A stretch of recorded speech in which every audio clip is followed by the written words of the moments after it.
Iran എന്ന രാജ്യം ലോകത്തെ നെട്ടിച്ചുകൊണ്ടിരിക്കുകയാണ്. ഇതാണ് നീക്കം, ഇതാണ് ഇറാന്റെ പവർ. ഇറാൻ പറഞ്ഞ കാര്യം എന്താണ്? 3 രാജ്യങ്ങൾ ഞങ്ങൾ വെറുതെ വിടില്ല. കഴിഞ്ഞ ദിവസം ഗമേനിയുമായിട്ടുള്ള അവിടെ മരണാന്ത ചടങ്ങ് നടക്കുന്ന സമയത്ത് അവിടേക്ക് ഇറാനിലേക്ക് മിസൈലുകൾ വിട്ടു. 80ഓളം മിസൈലുകൾ വന്നിട്ടുണ്ട്. അതേപോലെ തന്നെ ഇറാന്റെ പാലങ്ങൾ, റെയിൽവേ, പല സംവിധാനങ്ങളെയും അടിച്ച് തകർത്തിട്ടുണ്ട് അമേരിക്ക. ആ ഒരു റിപ്പോർട്ട് നമ്മൾ കേട്ടു, അറിഞ്ഞു. അതിന്റെ ഫലവുമായി ബന്ധപ്പെട്ട് ഈ സംഗതി അടിച്ചത് എവിടെ നിന്നാണ് അമേരിക്ക അടിച്ചത്? UAE, ബഹ്റൈൻ, കുവൈത്ത് 3 രാജ്യത്തു നിന്നാണ് ഇറാനിലേക്ക് ആക്രമണം നടത്തിയത്. ആ രാജ്യത്ത് ഞങ്ങൾ വെറുതെ വിടില്ല എന്ന ഒരു ശക്തമായ താക്കീത പറയുന്നത്. പറയാൻ കാരണം എന്താ അറിയോ? ഇറാൻ ഇപ്പൊ പറഞ്ഞ കാര്യം എന്താ അറിയോ? ഞങ്ങൾ നിങ്ങളെ വെറുതെ വിടില്ല. നിങ്ങൾ ഇതുവരെ അമേരിക്കയുടെ പട്ടാള ക്യാമ്പിലേക്ക്, അമേരിക്കയെ ബന്ധപ്പെട്ട സംഗതിയിലേക്കാണ് ഇറാൻ മിസൈൽ അയച്ചിട്ടുള്ളത്, നശിപ്പിച്ചിട്ടുള്ളത്. അത് നമുക്ക് എല്ലാവർക്കും അറിയാം. ഇനി അങ്ങനെ ആയിരിക്കില്ല എന്ന് മുന്നറിയിപ്പ്. എങ്ങനെ ആയിരിക്കില്ല എന്ന് പറയാൻ കാരണം അറിയോ? മനസ്സിലാക്കണം 1-2 സത്യങ്ങളുണ്ട്. ഇപ്പൊ കഴിഞ്ഞ ദിവസങ്ങളിൽ 85ഓളം മിസൈലുകൾ ഇറാൻ ഈ പറയുന്ന ഈ പല ഗൾഫ് രാജ്യങ്ങളിലേക്ക് അയച്ചിട്ടുണ്ട്. അയക്കുക മാത്രമല്ല, ഈ അമേരിക്കയുടെ സംവിധാനത്തെ, അയൺ ഡോമുകളെ, ടെക്നോളജികളെ മൊത്തം തകർത്ത് കളഞ്ഞിട്ടുണ്ട്. ആ ഒരു രീതി വെച്ച് നോക്കുന്ന സമയത്ത് ഇറാൻ മിസൈൽ UAEയിലേക്കും ബഹ്റൈനിലേക്കും കുവൈത്തിലേക്കും ഒക്കെ മിസൈൽ അയക്കുന്ന സമയത്ത് ഡയറക്റ്റ് ആണ് പോയി പൊട്ടും. അത് അമേരിക്കൻ കേന്ദ്രങ്ങളിൽ അയക്കില്ല. ജനവാസ മേഖലകളാകാം, പെട്രോളിയത്തിലേക്കാവാം, ഗ്യാസ് ആവാം, മറ്റ് സംവിധാനങ്ങൾക്ക് വരെ പല സംഗതികളാവാം.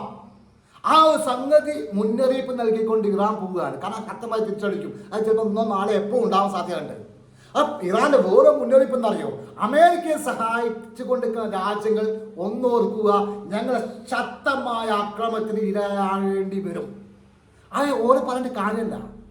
ഇറാനെ കുറ്റം പറഞ്ഞിട്ട് കാര്യം. ഇറാനെ സംബന്ധിച്ചോളം പറയുകയാണെങ്കിൽ അമേരിക്കയും ആക്രമിച്ചു കഴിഞ്ഞാൽ അമേരിക്കക്ക് ഇറാൻ ആക്രമിക്കാൻ പറ്റിയ ഈ ബേസുകൾ ഇത് മാത്രമേ ഉള്ളൂ. കാരണം ഇവിടുന്ന് അമേരിക്കക്ക് അയക്കാനുള്ള സംവിധാനം ഇറാന്റെ പക്കൽ തൽക്കാലമില്ല എന്ന് നമ്മൾ വിശ്വസിക്കാം. അങ്ങനെ വിശ്വസിക്കാൻ പറ്റും, അല്ലാണ്ട് വിശ്വസിക്കാൻ പറ്റില്ല. ഇല്ലാന്ന് പറഞ്ഞോടാ. അതുകൊണ്ട് അങ്ങനെ നമ്മൾ വിശ്വസിക്കാം. തൽക്കാലം ഇറാന്റെ ലക്ഷ്യം എന്താ അറിയോ? ഈ അറബി രാജ്യങ്ങളിലുള്ള സകല ബേസുകളും, സകല അമേരിക്കയിലെ പല എല്ലാ സംവിധാനങ്ങളും തുടച്ചു നീക്കുക. അതാണ് ഇപ്പോൾ ചെയ്തുകൊണ്ടിരിക്കുന്നത്, ഇറാൻ ചെയ്തുകൊണ്ടിരിക്കുന്നത്. അത് ശരിക്കും ബുദ്ധിപരമായ കാര്യങ്ങളാണ്, വളരെ തന്ത്രമായ കാര്യങ്ങളാണ്, അത് എല്ലാവർക്കും അറിയുന്ന കാര്യങ്ങളാണ്. അതേ രീതി തന്നെ പറയുന്ന കാരണം അറിയാം. ഇനി അങ്ങോട്ടുള്ള ദിവസങ്ങളാണ് പറയുന്നത്. ഇപ്പൊ കുവൈത്തിനെയും ബഹ്റൈനെയും ഒക്കെ തന്നെ UAEനൊക്കെ തന്നെ ടാർഗറ്റ് ചെയ്ത് തിരിച്ചടിക്കും. അത് ഇവര് ഈ ഭൂമി കൊടുത്തതും കൊണ്ടാണ്. അത് ആ സ്ഥലത്ത് നിന്നിട്ടാണ് ഈ ഇറാൻ ആക്രമിച്ചത്. എന്നുള്ള മുന്നറിയിപ്പ് കൊടുത്ത ഓരോ കാര്യം എന്താ പറയുക?